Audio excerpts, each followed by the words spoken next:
After over 90 days in detention, the Federal High Court in Abuja has discharged and acquitted 119 persons, including minors and adults, arrested during the hashtag End Bad Governance protest in August. The police had charged them with treasonable felony for vandalizing government infrastructure and flying the Russian flag.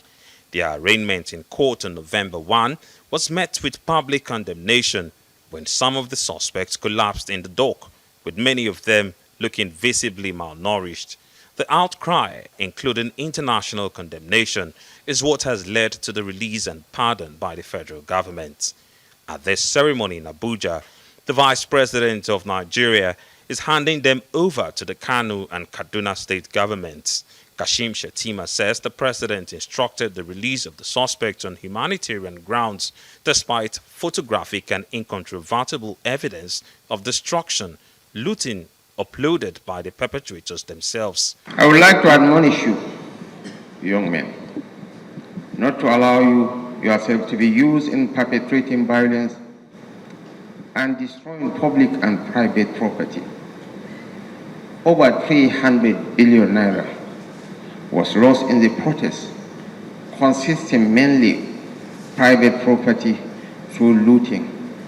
The Kano state governor commends the federal government for showing compassion on the acquitted protesters. He says a plane has been chartered to take the acquitted 71 Kano residents back to Kano, where they will be rehabilitated. Let me say, sir, that these children that participated in this unfortunate violent protest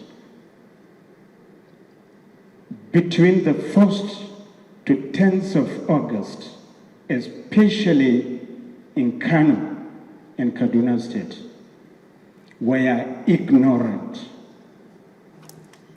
of the penalties of doing what they did. I assure Mr. President that by the grace of Allah subhanahu wa ta'ala, this type of protest will never ever happen in Kano so long as we are in leadership. The protesters are grateful for the intervention by the presidency. They, however, accuse the police and prison officials of cruelty and alleged torture while in detention. I was arrested on the 3rd of August 2024. I was arrested by Basawa area commandant. He took me to his barrack, he drilled me, they soaked me inside water, they now later carried me to police headquarters, Sabon Garin Zaria. From then we were proceed to state CID.